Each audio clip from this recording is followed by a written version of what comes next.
Mes chers amis du 5 décembre, aujourd'hui je me trouve au Mototal, dans le canton de Schwytz. Nous venons de faire un petit rituel à la terre avec quelques amis. Regardez, le paysage typique de la Suisse centrale.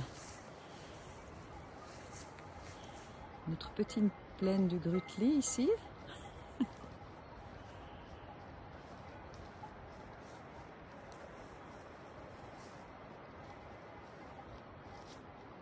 Le Rigi tout au fond.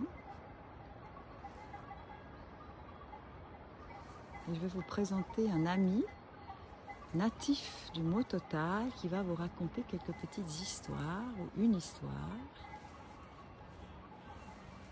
Il va se présenter peut-être.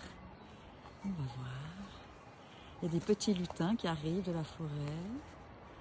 Et voilà.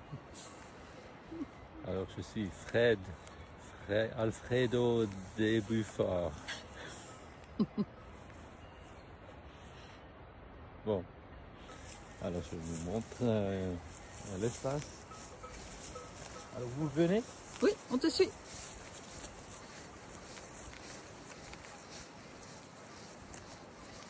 Au soleil.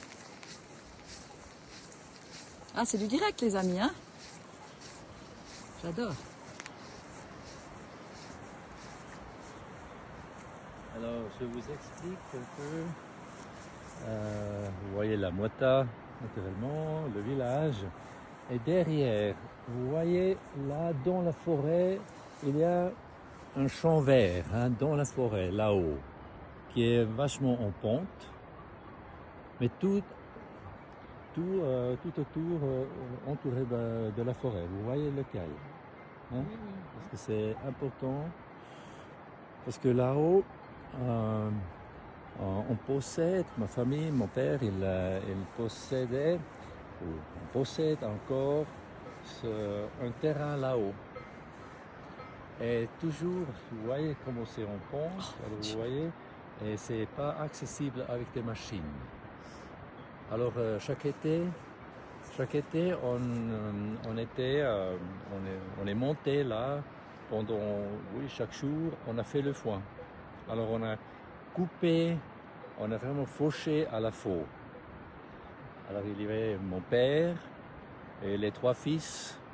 On avait les 14 ans, 13 ans, 14, 15 ans. Et, alors on était quatre en fauchant tout en même temps, ensemble. Alors il fallait vraiment tout faire à la main. Après on a réparti le foin, l'herbe. Après on a tourné l'herbe et à la fin on devait la rassembler aussi avec des cordes, tout ça.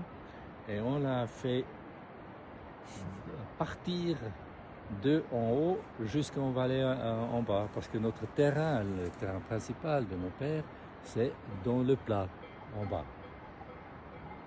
Mais on avait cette partie là-haut, et aussi de l'autre côté, à la même hauteur, de l'autre côté, on avait aussi un terrain. Donc on travaillait de la même façon, à la main tout. Et on a stocké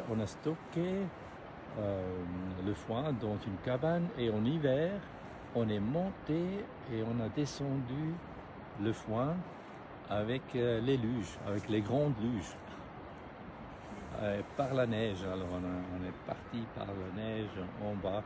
Alors ça, c'était en principe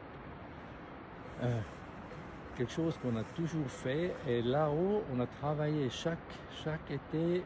J'ai aidé jusqu'à il y a 5 ou 7 ans, quand mon frère jumeau a abandonné être paysan. Avec la retraite, il a terminé, il a arrêté.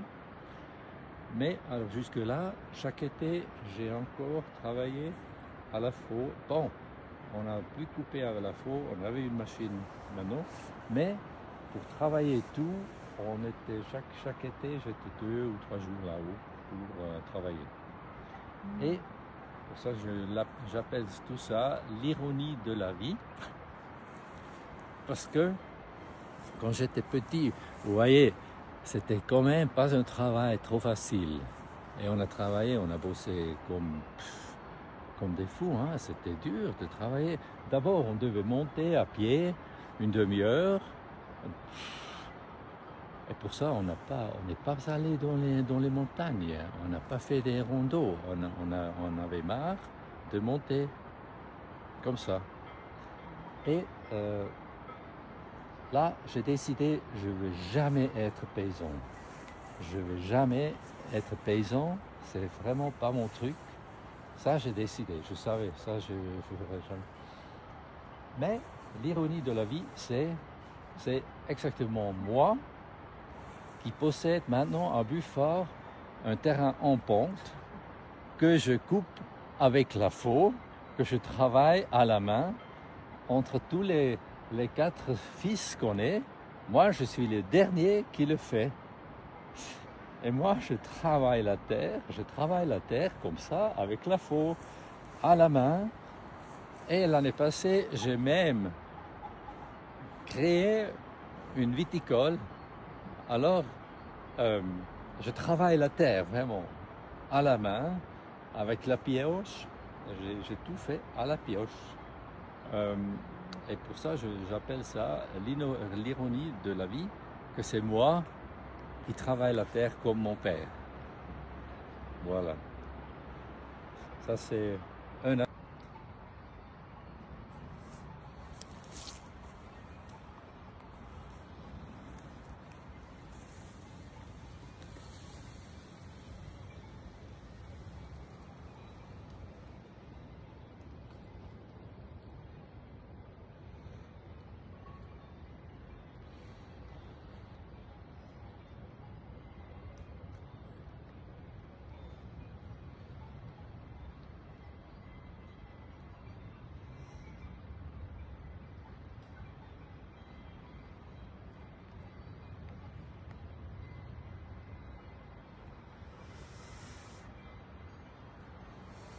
Alors Fred, il a une petite histoire encore à nous raconter, hein.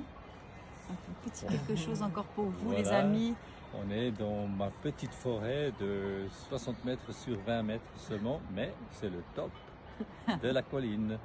Et c'est une forêt très très belle. Le marrant, c'est que j'ai hérité ça de ma grand-mère. Et entre tous les 19 cousins-cousines, c'était moi le seul qui s'est intéressé pour cette forêt. Alors, il n'y avait pas de concurrence, je l'ai reçu. Bon, il savait exactement, il faut beaucoup faire, il faut se battre avec les autorités. Il savait, à cause de mes affaires avec la poste, il savait exactement, il aime se battre avec les autorités. Alors, c'est à lui de le faire. Et je l'ai fait, et j'ai dit, mais je veux posséder et pas partager avec les 18 autres. Voilà, et c'est à moi maintenant. On peut filmer un petit peu de la terre de Fred, quand même, parce que Sur c'est les quand même terres pas, de Fred. c'est pas très banal, on peut le dire. La forêt de Hêtre. La forêt de Hêtre. Et de Hêtre. Une belle forêt de Hêtre. Le tour du propriétaire, hein.